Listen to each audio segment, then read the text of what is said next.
उसमें चाइना ने इस क्षेत्र पर कब्जा कर लिया था। इस क्षेत्र पर क्या है, कब्जा कर लिया था, नहीं अधिकार कर लिया था। तो इसलिए क्या होता है, ये जो लाइन है इसी को क्या कहते हैं, देखिए ये जो लाइन है इसको एल ए सी कहा जाता है।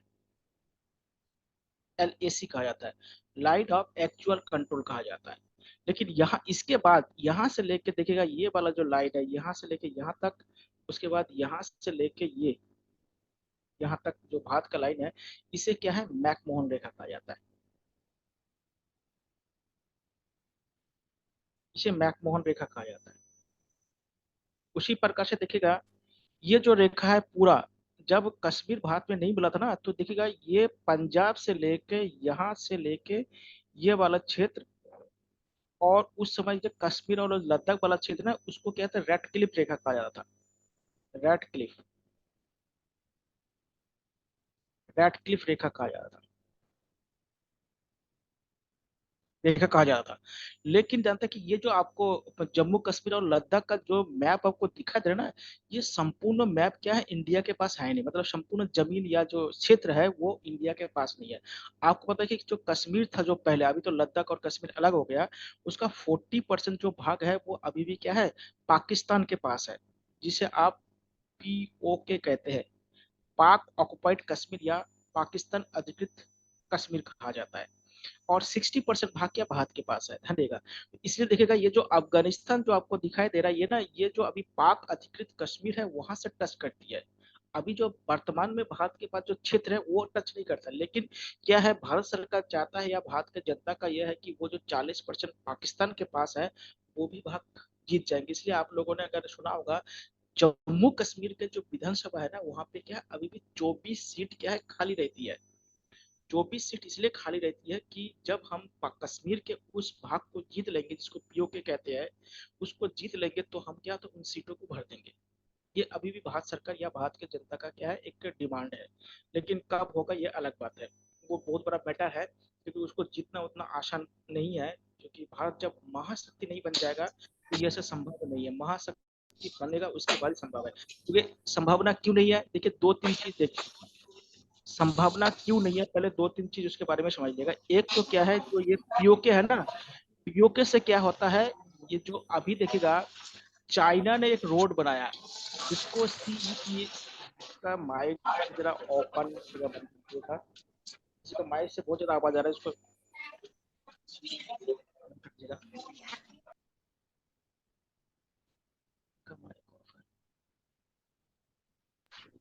तो देखिए जितना उतना आसान नहीं है।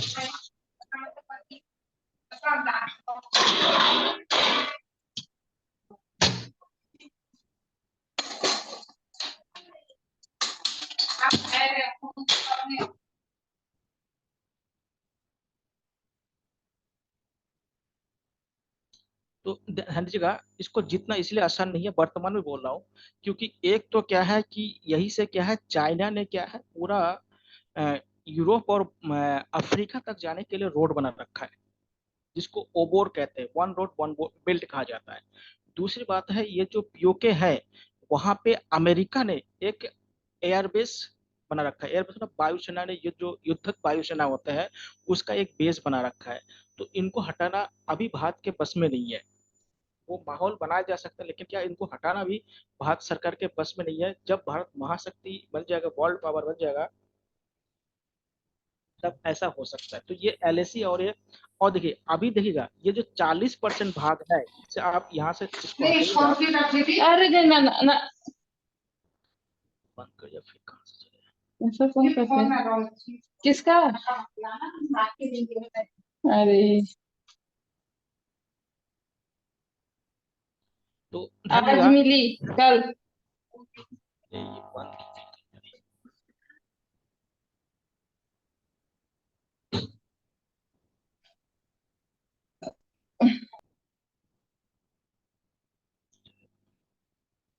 चलिए देखिए, देखिए ये जो आपको एक लाइन दिखा रहा हूँ, ये जो 40% जो POK है, ये क्या है, ये जो लाइन है जो बाद में देखिए जो युद्ध हुआ था जिसको कारगिल का युद्ध कहते हैं या उससे पहले का जो युद्ध हुआ था, ये क्या है LOC कहते हैं इसको।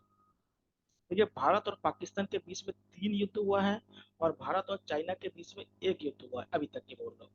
और इसलिए क्या होता है, ये जो लाइन है इसे क्या होता है, लाइन ऑफ कंट्रोल कहा जाता है। यहाँ इसके आसपास क्या होता है, इधर इंडियन आर्मी है और इधर क्या है, आपके पाकिस्तान का आर्मी है। पूरे कश्मीर पे या लद्दाख पे क्या है, भारत का कब्जा वर्तमान में है नहीं। और पूरे जो इधर जो अक्षय चीन वाला जो क्षेत्र है वो भी क्या है, चाइना के अंडर में है। तो इसको थोड़ा समझ लीजिएगा। और किसी कोई क्वेश्चन?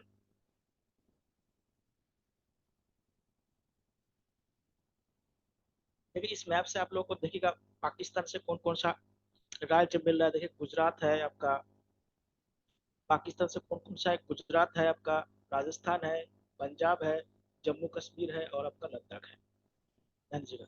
उसके बाद चाइना से कौन सा है, लद्दाख है आपका, उत्तरांचल यानी उत्तराखंड है, हिमाचल प्रदेश है। उसके बाद आपका अरुणाचल प्रदेश है और सिक्किम है। ये आपका क्या है, चाइना से है। नेपाल से कौन कौन सा है, नेपाल से उत्तराखंड है, उत्तर प्रदेश है, बिहार है, आपका पश्चिम बंगाल है और सिक्किम है। भूटान से कौन सा है, भूटान से आपका सिक्किम है, ये पश्चिम बंगाल है और ये क्या असम है और ये क्या अरुणाचल प्रदेश है। उसके बाद देखिए ये बांग्लादेश है, बांग्लादेश से पश्चिम बंगाल है, मेघालय है, ये मेघालय है, ये असम है और ये क्या है, त्रिपुरा है और ये आपका मिजोरम है। यहाँ से टच होती है, ध्यान दीजिएगा। जो स्थलीय सीमा बनाता है। भूटान से कौन, देखिए यहाँ पे म्यांमार है, म्यांमार में कौन कौन सा है, म्यांमार में आपका अरुणाचल प्रदेश यहाँ से होती है, नागालैंड है, मणिपुर है और मिजोरम है। ये आपका क्या म्यांमार से क्या है, टच करने वाली राज्य है। तो इसको भी आप लोग एक बार याद कर लीजिएगा। ठीक है। अब हम लोग देखते हैं कि स्थानीय सीमा के साथ साथ आप जो जलीय सीमा,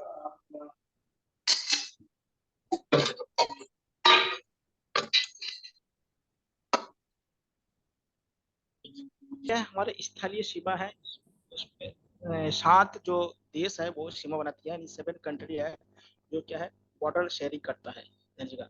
और जो सबसे ज्यादा बॉर्डर शेयरिंग वाला जो कंट्री है वो आपका बांग्लादेश है। आपको कल बताया था बांग्लादेश क्या है, इसकी जो बॉर्डर है, जो स्थलीय सीमा है वो सबसे लंबी है।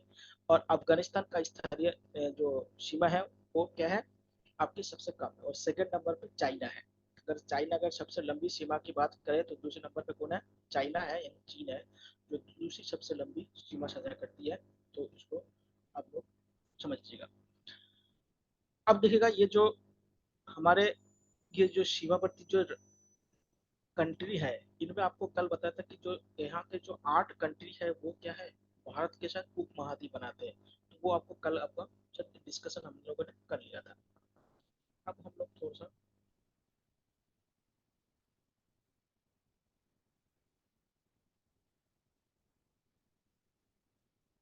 जलीय सीमा के बारे में बात करते हैं।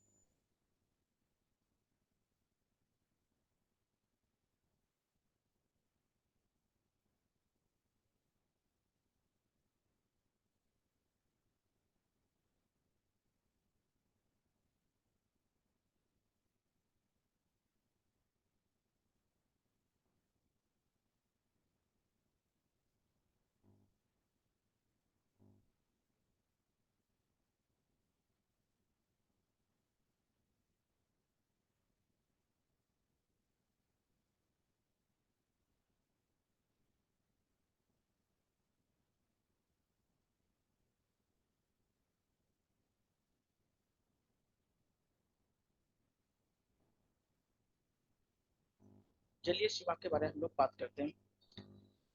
पहले समझ लेते हैं कि भारत के कितने जो राज्य है जो जलीय सीमा बनाती है, या जिसका सीमा या बॉर्डर जल से लगती है, वाटर से लगती है, यानी समुद्र से लगती है कुल मिला के। देखिए हम पश्चिम की तरह से बात करते हैं तो सबसे पहले जो सीमा बनाती है, हम इधर से अगर देखें तो आपको यहाँ पे दिख रहा है गुजरात। तो गुजरात क्या है, नंबर 1 यहाँ पे देख दीजिए। दूसरे नंबर पे क्या है, महाराष्ट्र, आपको दूसरा राज्य मिल रहा है। तीसरा क्या है, गोवा, आपको दिखाई दे रहा है। चौथा क्या है, आपका कर्नाटका दिखाई दे रहा है। पांचवा क्या है, केरल दिखाई दे रहा है आपका। पांचवा में क्या है, केरल है। छठा में क्या है, तमिलनाडु है। सातवें में क्या है, आपके आंध्र प्रदेश है। आठवें में क्या है आपका, उड़ीसा में, या ओबीसी कहते हैं। और जो नवा है, ठीक है, वो क्या है, वेस्ट बंगाल का कुछ पार्ट इसमें आता है। ध्यान दीजिएगा, वेस्ट बंगाल का कुछ भाग इसमें आता है, वेस्ट बंगाल में दबा है। और इसमें दो द्वीप है।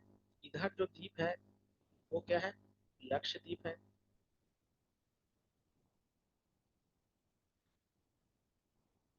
और इधर जो द्वीप बनाते हैं उसे आप अंडमान एंड निकोबार कहते हैं।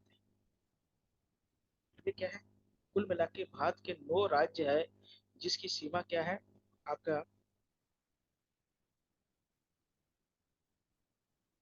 जलीय सीमा से लगती है। कहाँ से लगती है, जलीय सीमा से लगता है। तो इसमें देखिएगा सबसे पहले एक सवाल ये बनता है कि जो भारत है, भारत का कौन सा ऐसा राज्य है जिसका जलीय सीमा सबसे ज्यादा होता है, ज्यादा है। तो सबसे पहले समझिए कि जो गुजरात है आपको दिखाई दे रहा है, गुजरात का क्या है, जलीय सीमा सबसे अधिक है। गुजरात का देखिए ये जो जलीय सीमा है, यानी जो कोस्टल एरिया है, वो कोस्टल एरिया या कोस्टल जो बॉर्डर है वो सबसे ज्यादा है। कोस्टल बॉर्डर क्या है, सबसे ज्यादा है। ध्यान दीजिएगा, सबसे ज्यादा कोस्टल बॉर्डर किसका है, आपका गुजरात। और दूसरे नंबर पे आता है आंध्र प्रदेश। दूसरे नंबर पे कौन सा आता है, आंध्र प्रदेश। तो अगर आपसे पूछा जाए कि सबसे ज्यादा जलीय सीमा बनाने वाले राज्य कौन सा है, वो गुजरात है। और दूसरे नंबर पे कौन सा है, आंध्र प्रदेश। दूसरे नंबर पे कौन सा है, आंध्र प्रदेश। अब देखिए टोटल जलीय सीमा कितना है। देखिए भारत की अगर मुख्य भूमि की बात किया जाए, ये देखिए भारत का मुख्य भूमि है ये भारत का क्या है, मुख्य भूमि है। तो मुख्य भूमि का जलीय सीमा कितना है पहले देख लेते हैं। मुख्य भूमि, मुख्य भूमि का जो जलीय सीमा है वो 6100 किलोमीटर है। अगर इसमें द्वीप को भी ऐड कर दिया, यानी मुख्य भूमि प्लस द्वीप, मुख्य भूमि के साथ जो द्वीप है हमारे भारत में, द्वीप मतलब आइसलैंड जो है, इसके साथ अगर जो दो द्वीप है यानी अंडमान निकोबार और लक्षद्वीप को अगर जोड़ दिया जाए, तो इसका जो टोटल जो बाउंड्री बन जाएगा वो आपका बन जाएगा 7560 किलोमीटर, यानी 7516 किलोमीटर है, 7516 किलोमीटर है। तो ध्यान दीजिएगा, भारत का जो मुख्य जलीय जो सीमा है या बॉर्डर है वो 6100 किलोमीटर है। और मुख्य भूमि और द्वीप को अगर मिला दिया जाए तो 7516 किलोमीटर क्या है, इनकी टोटल सीमा बनती है। ध्यान दीजिएगा, अब हम लोग देखते हैं इसके। देखिए ये जो पश्चिमी भाग है भारत के, उसमें क्या है, अरेबियन सागर यहाँ पे है, इसको अरब सागर कहा जाता है। ये पूरा क्षेत्र क्या है, अरब सागर है। और यहाँ पे एक खाड़ी है जिसे खम्बत का खाड़ी कहा जाता है, खम्बत का खाड़ी। आप लोगों ने सुना होगा ये सागर और खाड़ी, इसमें क्या अंतर है, इसमें बहुत बड़े अंतर है, आपको बताऊंगा बाद में। ध्यान दीजिएगा, इधर आएंगे पूर्व भाग में तो बे ऑफ बंगाल है, बंगाल की खाड़ी है। बंगाल, देखिए यहाँ पे क्या है, एक और खाड़ी है जिसको मन्नार की खाड़ी कहा जाता है, मन्नार की खाड़ी, जो भारत और श्रीलंका के बीच में है। भारत और श्रीलंका के बीच में कौन सा है, मन्नार की खाड़ी है। देखिए यहाँ पे तमिलनाडु से यहाँ पे जब जाते हैं ना, तो यहाँ पे जैसे आप लोगों ने सुना होगा, इसे राम सेतु कहते हैं। राम सेतु, देखिए राम सेतु का तो हम धार्मिक रूप से राम सेतु कहते हैं, लेकिन जियोग्राफिकल रूप से इसको राम सेतु नहीं कहते, बल्कि इसको क्या एडम ब्रिज कहा जाता है, एडम ब्रिज। इसको क्या कहते हैं, एडम ब्रिज कहते हैं, जियोग्राफिकल लैंग्वेज में कहते हैं। उनको क्या है, राम सेतु तो धार्मिक लैंग्वेज में कहते हैं कि वो पत्थर का बना है, मानते हैं। लेकिन जियोग्राफिकल रूप से देखा जाए तो पत्थर का नहीं है, बल्कि वो पत्थर का नाम है, वो क्या है, मूंगा का बना हुआ। मूंगा मतलब जो एक प्रकार के जो एनिमल्स होते हैं, आप लोग अगर साइंस पढ़े होंगे तो एक किंगडम होता है, सेलेंटिटा किंगडम होता है। उस सेलेंटिटा में एक एनिमल होता है जिसको मूंगा कहते हैं, उससे बना होता है। ध्यान दीजिएगा, तो वो बना हुआ देखिएगा हमारे देश में। एक तो ये वाला क्षेत्र, और ये जो यहाँ पे लक्षद्वीप है, जो ये क्या है, लक्षद्वीप क्या है, ये किसी मिट्टी से नहीं बना है, बल्कि मूंगे के चट्टन बना है, मूंगे की चट्टन से बना है। लेकिन जो अंडमान है ये क्या है, मिट्टी से बना हुआ है। तो ध्यान रखिएगा, तो ये भी क्या, मूंगे की चट्टन। देखिए यहाँ पे एक वाटर स्टेट है जिसको जल संधि कहते हैं। ये जल संधि को पाक जल संधि कहा जाता है, पाक, पाक जल संधि कहा जाता है। पाक नामक व्यक्ति ने इसकी खोज की थी, तो इसलिए उसको नाम उसको दिया गया है। इसमें मत समझिए पाकिस्तान से कोई संबंध नहीं, पाक एक व्यक्ति का नाम है। तो पाक जल संधि क्या है यहाँ पे, देखिए यहाँ पे भारत का जो अंतिम बिंदु है इस श्रीलंका की साइड में, उसे धनुष कोंटी कहते हैं। धनुष कोंटी कहते हैं, धनुष कोंटी कहते हैं, ध्यान दीजिएगा। ये अंतिम बिंदु जहाँ पे देखिएगा आप लोग वहां से ट्रेन वगैरह भी जाती है, जो अंतिम बिंदु भारत का जो अंतिम बिंदु है वहां पे, जो श्रीलंका की तरफ जाता है, तो ध्यान दीजिएगा। तो यहाँ पे श्रीलंका क्या है, तो ध्यान दीजिएगा यह श्रीलंका के जाने के लिए क्या है, धनुष। और यहाँ पे जो सेतु है उसको एडम ब्रिज कहते हैं, सेतु तो नहीं है वो एडम है, मतलब उसको क्या है, एक प्रकार के एनिमल से बना हुआ है, वो चट्टान बना हुआ है। आप लोग एक बात ध्यान रखिएगा, आप लोग सुने हो कि 2012 में क्या था, इस ब्रिज को या जिसको आप राम सेतु कहा जाता है, उसको तोड़ने की बात की जा रही थी। तो इसलिए तोड़ने की बात इसलिए की जा रही थी कि देखिए क्या होता है कि इधर से अगर कोई जल जहाज अगर हमें क्या है, हमें पश्चिम से पूरब की जाना है या पूरब से पश्चिम की तरफ है, तो हमें पूरा ये श्रीलंका होकर घूम के जाना पड़ता है। तो इससे क्या है 7,000 किलोमीटर क्या है ज्यादा सफर करना पड़ता है। 7,000 किलोमीटर क्या था, बहुत दूर से सफर करके जाना पड़ता है। इससे देखिए कितना ज्यादा फ्यूल वगैरह क्या होता है, समय की बहुत बड़ा बर्बादी है। लेकिन क्या था, धार्मिक आस्था के कारण इसको तोड़ना बहुत मुश्किल काम है। अगर इससे क्या रास्ता बना दिया जाता तो बहुत बड़ा क्या है, फ्यूल का बहुत बड़ा बचत हो सकता है, फ्यूल मतलब ईंधन का बचत हो सकता है। लेकिन क्या था, यहाँ से कोई जहाज नहीं जा पाता, क्योंकि यहाँ पे जो पानी है ना, पानी कम गहरा है। तो बड़े जहाज यहाँ से नहीं जा सकते, नौका या जो नाव वगैरह है वो जा सकता है, बड़े जो जहाज होते हैं वो नहीं जा पाते। तो देखिए अब भारत के साथ जो जलीय जो देश है कौन कौन सा है, देखिए पहले आपको बता कि यहाँ तो श्रीलंका है ही है, यहाँ पे आपको क्या पता है, मालदीव बताया था, मालदीव। तो मालदीव हो गया, ये श्रीलंका हो गया। और यहाँ पे अंडमान निकोबार है, तो अंडमान निकोबार के साथ क्या होता है, उसका एक देश है जिसको है इंडोनेशिया। इंडोनेशिया का भी कुछ नजदीक इसको माना जाता है। तो भारत में मेनली देखिए, मेनली ये दो देश क्या है, पूरी तरह से जलीय है। और इंडोनेशिया को भी माना जाता है। अगर आपसे पूछा जाए कि भारत का जलीय पड़ोसी देश कौन सा है, तो ये क्या है, मालदीव है और श्रीलंका है, और एक लगा दीजिएगा इंडोनेशिया। ये पूरी तरह से संपूर्णता के जलीय सीमा बनाती है, ध्यान दीजिएगा। तो ये तीन जो देश है जो जलीय सीमा बनाती है, जो मालदीव हो गया, श्रीलंका हो गया, और क्या इंडोनेशिया। देखिए बांग्लादेश भी जलीय सीमा बनाती है, लेकिन क्या वो स्थलीय और जलीय दोनों बनाते हैं। बांग्लादेश एक ऐसा देश है, बांग्लादेश और पाकिस्तान, ध्यान दीजिएगा, बांग्लादेश और पाकिस्तान दो ऐसा देश है जो भारत के साथ जलीय के साथ साथ स्थलीय सीमा भी बनाती है। कौन कौन सा, बांग्लादेश और पाकिस्तान, ध्यान दीजिएगा। अब देखिएगा हमारे देश में कौन कौन सा इस क्षेत्र में बहुत सारे सी पोर्ट, जिसको आप बंदरगाह कहते हैं, ये क्वेश्चन बहुत बार पूछा जाता है, सी पोर्ट जिसे कहते हैं आप लोग, सी पोर्ट या जिसे बंदरगाह कहते हैं। देखिए भारत में दो तरह के बंदरगाह होते हैं, बंदरगाह मतलब या सी पोर्ट का मतलब जहाँ पे बड़े बड़े जहाज आके रुकते हैं, सामान उतारते हैं, फिर उसमें सामान लादा जाता है, फिर वो सामान लेके जाते हैं, ऐसे जो प्लेस होता है उसको हम बंदरगाह या सी पोर्ट कहा जाता है। और सी पोर्ट देखिए वहां पे बना जाता है जहाँ पे क्या होता है, जो स्थल और समुद्र की गहराई जहाँ पे ज्यादा होता है, क्योंकि जो बड़े बड़े जहाज होता है उसको किनारे तक आने के लिए गहराई होनी बहुत जरूरी है। अगर गहराई नहीं होगा तो बड़े जहाज क्या होता है, किनारे तक नहीं आ पाएगा। तो देखिएगा सी पोर्ट दो तरह के होते हैं, एक होते हैं अंतर्राष्ट्रीय, अंतर्राष्ट्रीय इंटरनेशनल सी पोर्ट, और एक होता है देशीय यानी नेटिव, जो देश के अंदर या देश के लोग उसको काम करते हैं। और इंटरनेशनल मतलब जो विदेशों तक सामान ले जाता है, विदेशों सामान यहाँ पे पहुंचते हैं।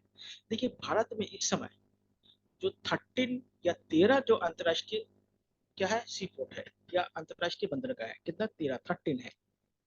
और यही से क्या होता है, वर्तमान की बात बोल रहा हूँ, जो विदेशी व्यापार होता रहता है। देखिए आप लोग देखोगे इस समय, अगर आप लोग गौर किए होंगे कि जो नॉर्थ इंडिया के अतिरिक्त साउथ इंडिया इस समय रिच स्टेट बनता जा रहा है, अमीर राज्य बनता जा रहा है।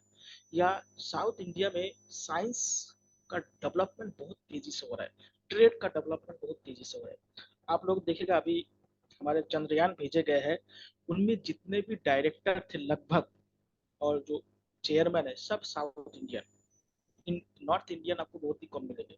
तो जो डीआरडीओ है, इसरो है, या बड़े बड़े जो साइंस इंस्टीट्यूशन है, उसमें क्या है, साउथ इंडियन धीरे धीरे बढ़ता ही जा रहा है, क्योंकि यहाँ पे एजुकेशन का जो स्तर है वो नॉर्थ इंडियन से बहुत बढ़िया है, अच्छा है। और वहाँ पे पॉलिटिक्स होता है, पॉलिटिक्स के साथ साथ क्या होता है, एजुकेशन सेक्टर भी उन्होंने अच्छा काम किया। नॉर्थ इंडिया में क्या है, एजुकेशन सेक्टर को क्या बर्बाद कर दिया।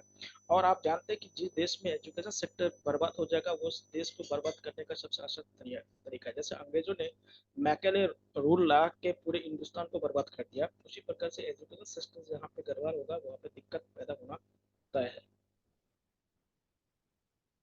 तो इसलिए क्या है, नॉर्थ इंडियन का विषय साउथ इंडियन इससे इसमें रीच होता जा रहा है। क्यों, इसमें सबसे ज्यादा इंपॉर्टेंट रोल है कि ये ट्रेड, जितने भी ये सी पोर्ट है वो सब साउथ इंडिया में है। देखिए सी पोर्ट से आप होता है, सी पोर्ट से क्या फायदा है, कोई नया ट्रेड आएगा, कोई बिजनेस आएगा, तो सबसे पहले इन्हीं को मिलेगा ना।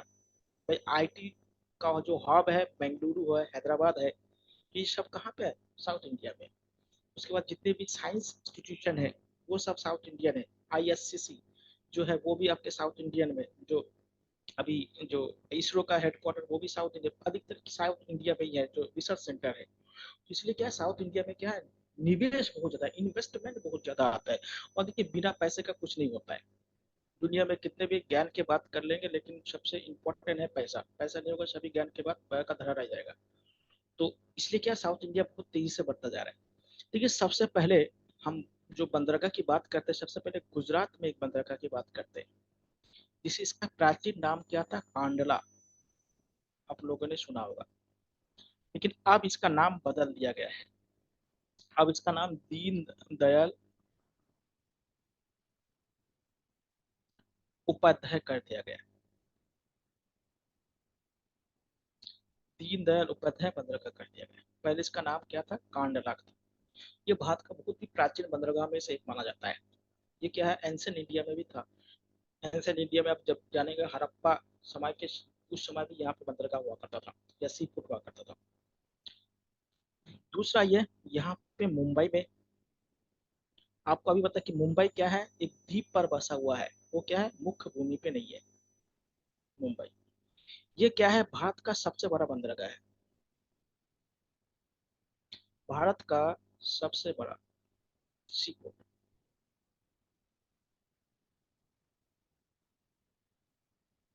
अगर आपसे पूछा जाए कि भारत का सबसे बड़ा बंदरगाह कौन सा है, मुंबई। मुंबई में सबसे ज्यादा सामान को भेजा जाता है और सबसे ज्यादा सामान यहाँ पे पहुंचता है। इसलिए देखिए मुंबई को इसलिए क्या, भारत का आर्थिक राजधानी कहा जाता है। मुंबई को क्या क्या, भारत का आर्थिक राजधानी क्यों कहा जाता है, क्योंकि मुंबई में सबसे ज्यादा ट्रेड होता है। तो जहाँ पे पैसा आएगा तो वहाँ के लोग ऑटोमेटिकली क्या होगा, अमीर बन ही जाएगा। तो सबसे बड़ा जो बंदरगाह है वो कौन सा है आपका, मुंबई है। देखिए मुंबई के भार को कम करने के लिए, उसके जो बोझ को या उसके जो वेटेज को कम करने के लिए, मुंबई से नजदीक ही एक नया बंदरगाह बनाया गया है, जिसे नेहरू ट्रस्ट पोर्ट कहते हैं। नेहरू ट्रस्ट पोर्ट कहते हैं।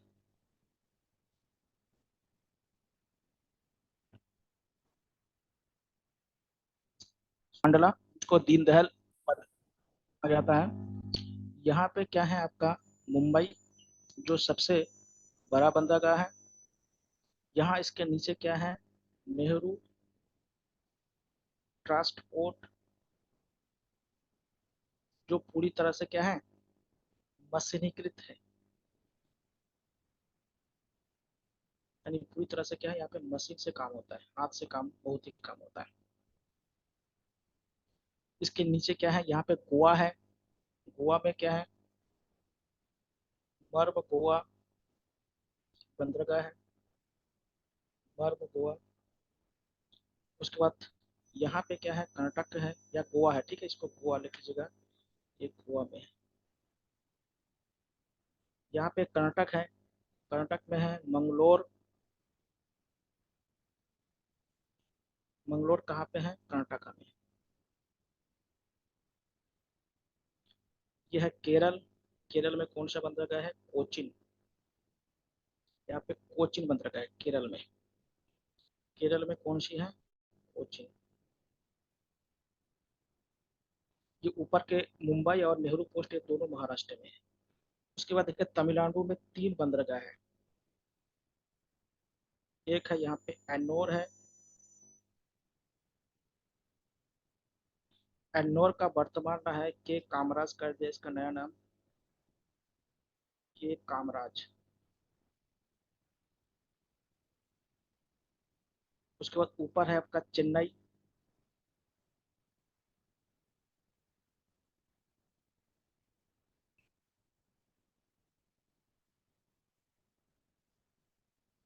इसका नाम है आपका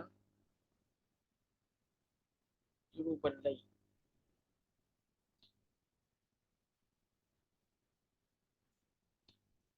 ये जो चेन्नई है ना, यहाँ से एक बात आप लोग सुन लीजिए, समझ लीजिएगा, ये बहुत इंपॉर्टेंट है। ये क्या है, एक प्रकार के कृत्रिम बंदरगाह है, जो मानव निर्मित बंदरगाह है और भारत के प्राचीन बंदरगाह में माना जाता है। आप लोगों ने देखा होगा रेलवे स्टेशन में हाइट जो दिखाई देता है कि समुद्र तल से इतना मीटर ऊंचाई है। तो ये जो चेन्नई का जो बंदरगाह है ना, यहीं से क्या होता है, समुद्र तल को नापा जाता है। यानी समुद्र तल को जो नापा जाता है, वो कहाँ से नापा जाता है, चेन्नई। तो चेन्नई से क्या होता है, यही से क्या समुद्र तल को नापा जाता है। जैसे आप लोग रेलवे स्टेशन पे जब जाते हैं तो आप लोग देखते हैं कि 220 किलोमीटर ऊपर है, 300, ऐसे जो भी लिखा रहता है, तो वो क्या है, यहाँ से चेन्नई से क्या नापा जाता है। चेन्नई से ऊपर देखिए ये तीनों कहाँ पे हैं, तमिलनाडु में।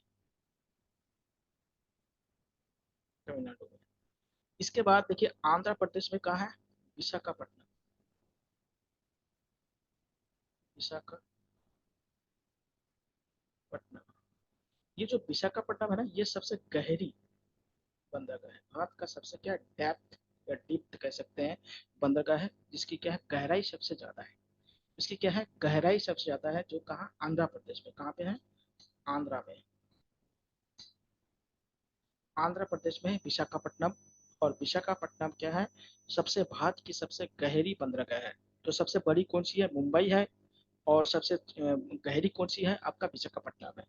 और सबसे पुरानी कृत्रिम बंदरगाह कौन सा है, आपका चेन्नई है। और चेन्नई से क्या है आपका, यहाँ से आपका जो समुद्र तल नापा जाता है, तो यही से क्या है, समुद्र तल को नापा जाता है। उसके बाद देखिए उड़ीसा में आइए। उड़ीसा में यहाँ पे एक बंदरगाह है जिसको पारादीप कहा जाता है। पारादीप कहाँ पे है, उड़ीसा में। उड़ीसा में कौन सा बंदर